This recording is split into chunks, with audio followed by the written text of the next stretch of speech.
In the comment section in one of my earlier videos, Simranjeet Singh asked me a question. And the question was, I'm a business owner, I need mentoring and coaching, but I don't have the money to pay for mentors and coaches. Shouldn't there be a way where mentors and coaches are helping startups to grow? And when the startup makes money, then the business owner can pay the mentor or the coach. Simranjeet, I'm going to answer this question for you and for all those of you who had this question in this episode of Get Real with Rajiv. And apart from this question, I'm also going to be answering the question around how do you divide shares or equity within a business amongst the partners or co-founders in the business. I'm also going to answer the question around if you have a team leader or a project manager who's sitting and doing the work of your team members by himself or herself. Is that person an asset or a liability? And finally, I'm going to answer the question around how do you build commitment in people? Because capabilities can be built through training. How do you actually get people's heart into the game? If you'd like to find the answers to these questions, then tune into episode number 85 of Get Real with Rajiv.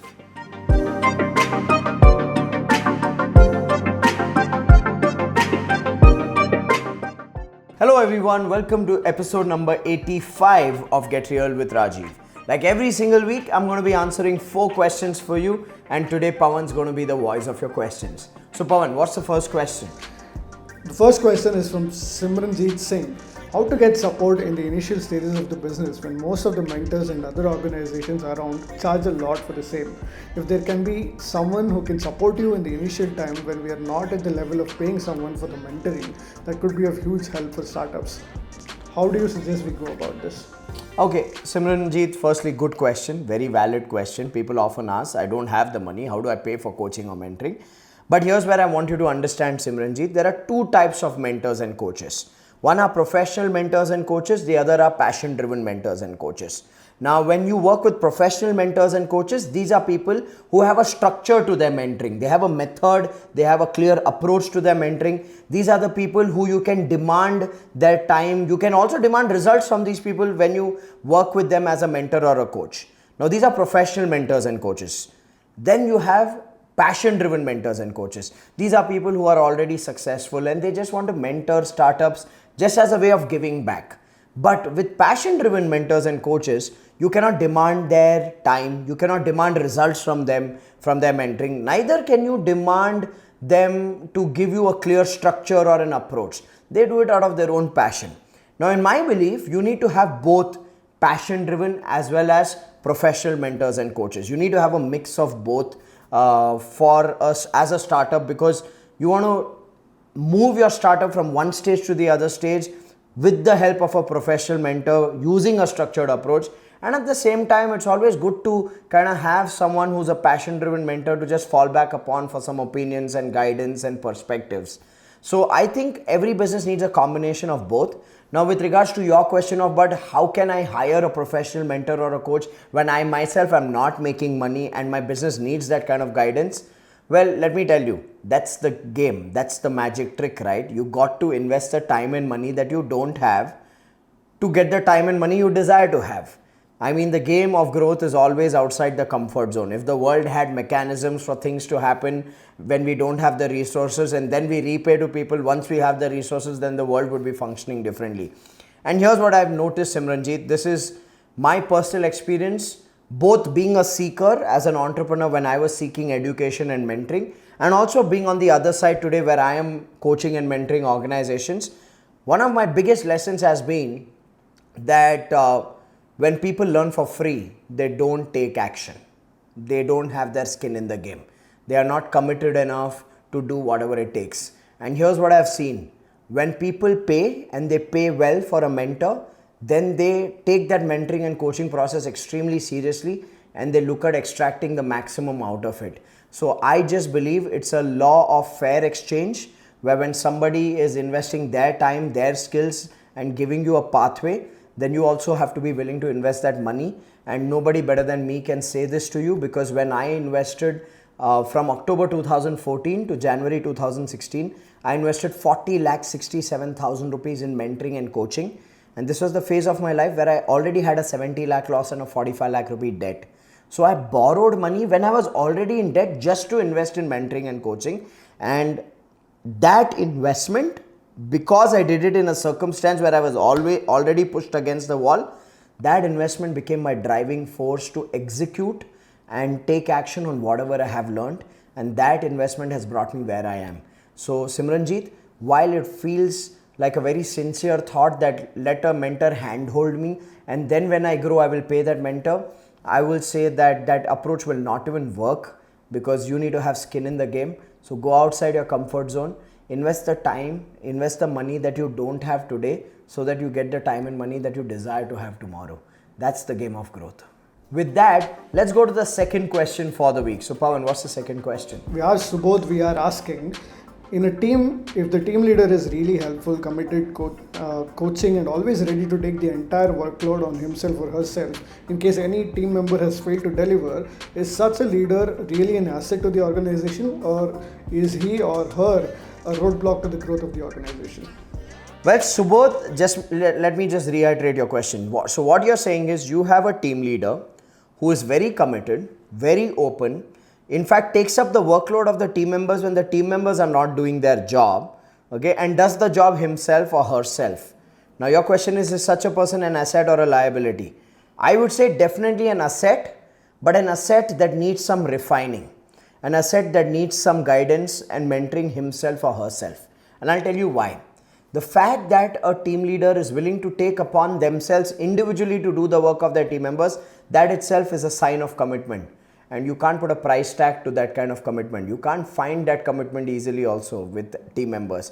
So if you have someone like that, thank God, go offer a coconut in the temple today and also thank this person for the level of commitment and the ownership they bring to the table.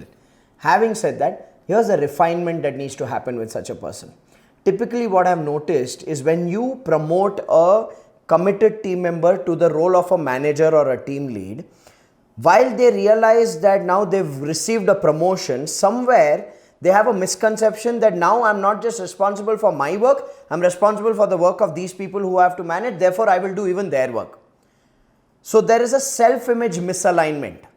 This person is still looking at himself or herself as an individual contributor, not as a leader or a manager.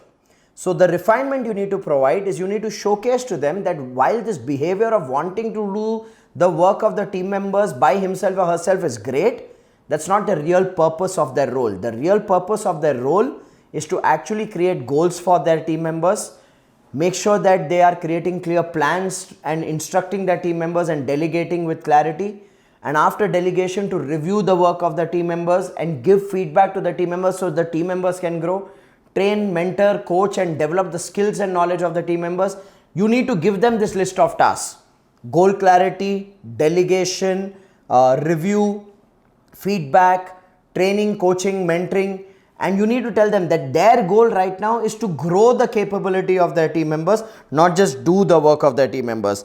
And the work needs to get done through the team members, not by himself or herself. So you need to change the goalpost for this person, because this person is still looking at the same goalpost. You need to change the goalpost and say, hey, now kick in this direction. This is the work that you are supposed to be doing. So definitely treat that person as an asset and give them feedback. And also remind them that while this is very virtuous of them to take up the work of their team members, they're actually doing injustice both to themselves and the workplace and the team members if they're doing that. So you need to shift their perspective about how they see themselves. That's the job you need to do, Subodh, and you need to handhold them to move from an individual contributor to a leader in their own head. That's your job. With that, let's go to the third question for the week. So Pawan, what's the third question? We have a question from Ubuntu Community Cafe. How to make a fair division of share with partners in business, which makes each one valued to their level of contribution and also keeps them motivated to take actions? Well, every time I'm asked a question about what's a fair share while dividing equity in a partnership, somewhere in my head I get this feeling that that question is coming because there's a mismatch in the expectation between the partners. This is more a reaction question rather than a creation question in most cases. I'm not generalizing that for Ubuntu Community Cafe. But so here's what I'd like you to ask yourself. Okay, where is the mismatch in expectation? Where is the mismatch in contribution? Because only when there's a mismatch in expectation and contribution of partners is there, only then do we think about, okay, what should be the right share? Otherwise, an equal share is always the right share in a partnership business. So for me, the right partnership is made up of two elements.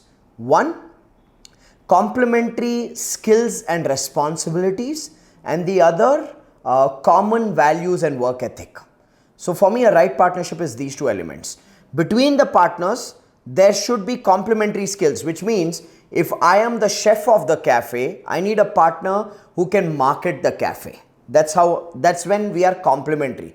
But if I'm the chef in the cafe and and my partner also is a chef, okay, and then both of us are only chefing around in the kitchen, then who's marketing the cafe? Who's driving footfall in the cafe? Who's engaging with business growth for the cafe? So you need to make sure that your partners have complementary skills and complementary responsibilities in the business.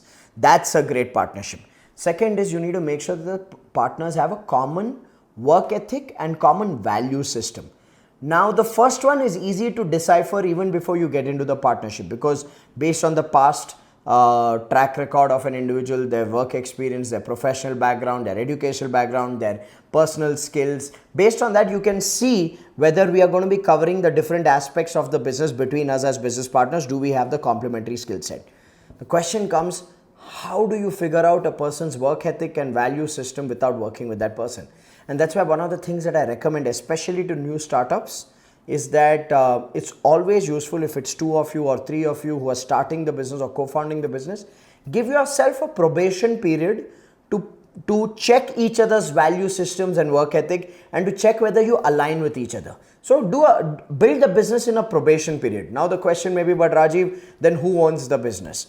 Well, I always believe that every business starts from one brainchild. It's the brainchild of one person. So know who's the primary founder as well, so that there's no ambiguity. And it does not mean that the primary founder carries ego on their shoulders saying, I'm the primary founder, this is mine.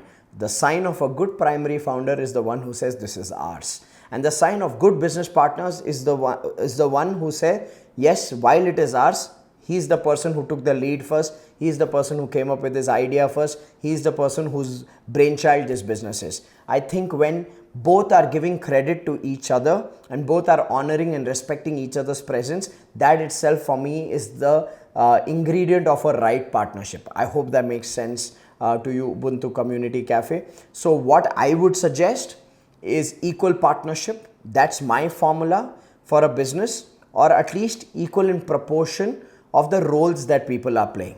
Okay, if a person's only going to handle the accounts of your business and you're going to make sure that that person's your partner, then that's not the wisest way of distributing equity. You need to take into consideration the core functions of the business, which is marketing, sales, and the operational side, the product development, product delivery side of things, product or service, whatever it is. So look at the roles amongst the partners in the core business functions of marketing, sales, and operations. And if you have two people who come with good expertise in these two areas, it deserves a fair partnership. If somebody is investing the money, probably you give them an equity for the money that they are bringing to the table. If somebody is the initiator of the idea, probably you give them some honorary equity for being the person who was the primary founder and whose brainchild it was. But otherwise, there's no real formula to this. It needs to feel right to both. It cannot leave any regret in either one, where one feels, oh, I think I've given away too much equity, or the other feels that I have gotten less equity. That emotion should not be there. And for that emotion to be erased, taking the parameters which I've given you in this answer, you need to sit down and have a conversation with your partner so that you use the parameters and you iron out whatever emotional residues are there and you start being on the same page. I hope that makes sense. With that, let's go to the fourth and final question for this week's episode of Get Real with Rajiv. So Pawan, what's the fourth question? Priyank Dashora is asking, you had mentioned team needs to be committed and competent. Although we have understood that the competency of a team member can be developed, how can you develop the commitment in a team member, or is it his internal quality? Well, Priyank, yes, it's true that commitment is an inherent attribute of an individual. Having said that, while it is inherent, even commitment can be developed in a person by firstly understanding what dictates or what drives a person's commitment at a workplace. So I want you to think, what makes people committed and what makes people uncommitted? What makes people committed, according to me, is when people firstly are committed to their own goals for their own life. Many a times I see people joining workforces where they themselves don't have goals for their own life and they don't have any aspiration for themselves. Now such people look at work as a burden, and no matter how much you motivate them, how much you inspire them, how much opportunity you create for them, these people are like dead bodies. They are zombies at the workplace. So when you identify such zombies at the workplace, please make sure that you don't have them at the workplace itself. Because no matter what the quality of your workplace is, the quality of the culture of your workplace is, the quality of the opportunity you're creating, these people themselves don't want to do anything for themselves. So first thing that drives a person's commitment is their commitment towards their own life, towards their own goals. Do they have the hunger to learn and grow? Check that, and that's easy to find in people. You ask them for the goals that they have for their life, and based on the goals that they have for their life, you will see that the people who have goals are the ones who are willing to work on them. The people who have no goals are like, no sir, nothing sir, no such thing sir, then you know, okay Baba, nothing here also for you. So one factor that drives a person's commitment is their own commitment to their own goals in their own life. That's one factor. The second factor that drives commitment in people is when you are able to identify what inspires them. See, when you know what inspires a person, you have the ability to lead that person in the right direction, to take responsibilities and demonstrate commitment to those responsibilities. But if you're not able to identify what inspires your team members, then you will not be able to help them. You will not be able to help them ignite their own passion. So I believe, as a business owner, one exercise that can help you identify and help you grow the commitment level of your team members is to sit down with them one-to-one and make them list their dreams, their goals for themselves, for their family, for their own career. Make them do this exercise. I teach this in my PACE program. It's the first template that I teach entrepreneurs, where I give them 8 questions to get their team members to answer, so that their team members are clear what do they want out of their own life and their own career. Because as a business owner, when you know what your team member wants out of their life and their career, then you know what's of value to them, you know what inspires them, you know what they are willing to go after, you know what they truly care about. When you know this, then you can create the right opportunity for them to help them achieve it. And that is something that creates commitment. If as a business owner, I have sat down with you as my team member and have understood your personal goals, I've helped you design your personal goals for yourself and your family, and then based on your personal goals, I am creating a role and a goal within the organization which can allow you to fulfill those personal goals, allow you to earn that amount of money, allow you to grow in your career at that level, then naturally, because you care about your personal goals and I'm giving you an opportunity to achieve them, your commitment will start showing up. So linking people's personal goals to their role and goal in the organization and creating a career growth pathway for them is the way you generate commitment from people. That's the way you ignite the fire of their soul. Of course, the other aspect that dictates people's commitment is also the environment at your workplace. And this is where you need to check. In our workplace, do we do things fairly? Are people treated fairly? Is every individual treated fairly?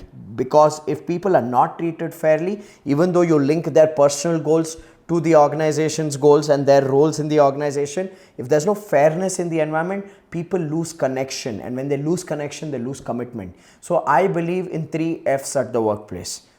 The workplace needs to be fair. The workplace needs to be focused. Every person needs to have clear roles and goals and constant review and development. And the workplace also needs to be fun, because there should be a human side, a connection side at the workplace. So your job as a business owner is 2 things.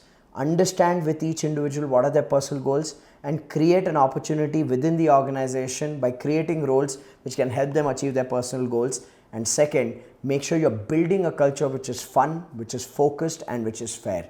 When you do these 2 things, you automatically create an environment where people feel more committed and are willing to commit and go outside their comfort zone to do whatever it takes. So I hope, Priyank, these solutions give you some direction on how do you design an environment which generates commitment out of people. With that, we come to the end of episode number 85 of Get Real with Rajiv. If you found value in this episode of Get Real with Rajiv, then here's what I want you to do. I want you to click on the link below and register yourself for my 4-hour training program called the Business Breakthrough Seminar. In these 4 hours, I break down for you the system to build a business which can grow without you. This is where you get clarity of how do you get out of the trap of self-employment where you are not doing everything and you are focusing on growth while your team and systems are taking care of your day-to-day business. So make sure you click on the link below and register yourself for the 4-hour training called the Business Breakthrough Seminar. I look forward to seeing you there. Click right now, register right now.